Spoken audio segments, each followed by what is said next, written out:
Melati kuntum tumbuh melata, sayang merebah di pohon cemara. Assalamualaikum pembuka kata, saya sembah pembuka bicara. Saya Syahidah Piti Syahar, guru dari SMK Seri Bali, ingin berkongsi sedikit tentang pembacaan saya. Buku yang saya tunjukkan ini iaitu buku ini, Foods That Harm, Foods That Heal, and A to Z Guide to Safe and Healthy Eating. Amatlah saya minati kerana banyak ilmu pengetahuan berkenaan dengan amalan pemakanan yang sihat dan amalan pemakanan ketika sakit serta kandungan zat makanan yang kita ambil pada setiap hari. Berkenaan dengan buku ini, kalau kita lihat apa yang dimaksudkan oleh editor, oleh pengarang ini, dia cakap tentang seorang itu bagaimana dia mengenali makanan-makanan, setiap makanan-makanan, setiap buah-buahan, sayur-sayuran yang dia makan tu, dia kenali dia punya kandungan, zat-zat dan sebagainya.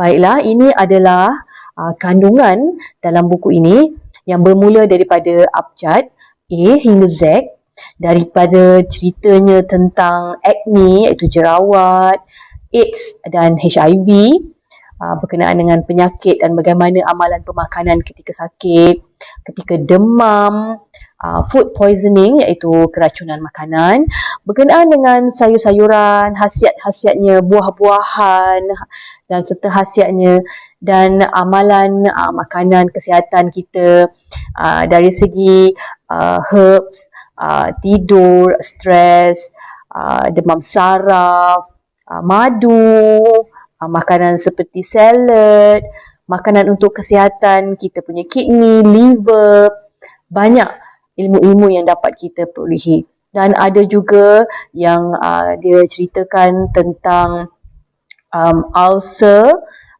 cuka, dan yang penting kandungan-kandungan mineral, garam galian, dan berkenaan dengan makanan fast food, makanan berkenaan dengan bayi juga banyak diterangkan di dalam buku ini. Ini contohnya kandungan isinya banyak. A ni ada banyak, tapi antara yang saya suka lihatlah berkenaan dengan acne ni, contohnya dia maksudkan tentang jerawat. Okay? Dia minta kita makan makanan yang berhasiat buah-buahan, lebihkan buah-buahan, vitamin C, makanan seperti hidupan laut, dan yogurt dan banyak lagi makanan untuk menjaga kesihatan kulit dan wajah kita. Ini juga tentang mitos-mitos yang sesetengah manusia percaya bahawa jika kita banyak makan makanan seperti coklat, kentang goreng dan makanan yang banyak high kalori ni akan mengundang ataupun merosakkan kulit dan wajah kita dan mencemarkan kulit kita dengan munculnya jerawat-jerawat yang kita tak minat. Okay? Tapi realitinya apa? Banyaklah mitos-mitos yang dalam ni yang banyak diperbetulkan, di mana kita boleh dapat ilmu-ilmu baru, pengetahuan baru berkenaan dengan penyakit AIDS dan HIV. Jadi manusia ataupun pesakit-pesakit yang terlibat dengan penyakit AIDS ni, jadi macam mana dia nak jaga kesihatan diri dia?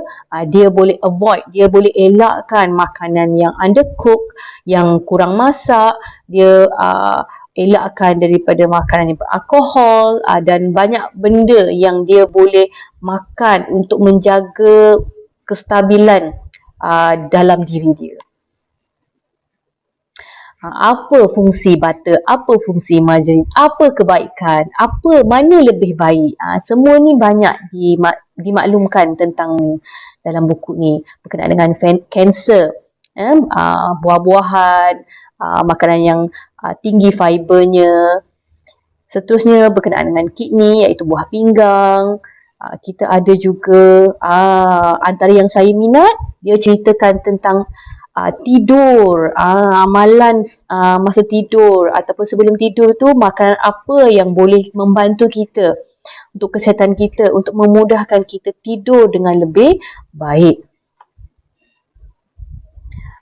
Berkenaan dengan stres, sedikit sebanyak pun kita ni memang akan ada stres. Jadi bagaimana, makanan yang macam mana untuk membantu kita mengurangkan tekanan stres dalam diri. Itu yang antara yang saya minat lah untuk saya baca, menambahkan ilmu saya di dalam buku ini. Okay, ketika kita mengalami datang bulan ataupun period, okay, apa makanan, apakah kesihatan, cara pemakanan yang sesuai yang kita boleh jaga, tips-tips banyak ada dalam buku ini. Okay, kesimpulannya yang dapat saya buat, setiap makanan ada kebaikan, ada bahayanya. Yang pasti ya, kita sendiri perlu menjaga kesihatan diri dengan memastikan amalan pemakanan yang sihat, tidur yang secukupnya dan elakkan diri daripada stres. Itu saja daripada saya. Sekian. Assalamualaikum dan terima kasih.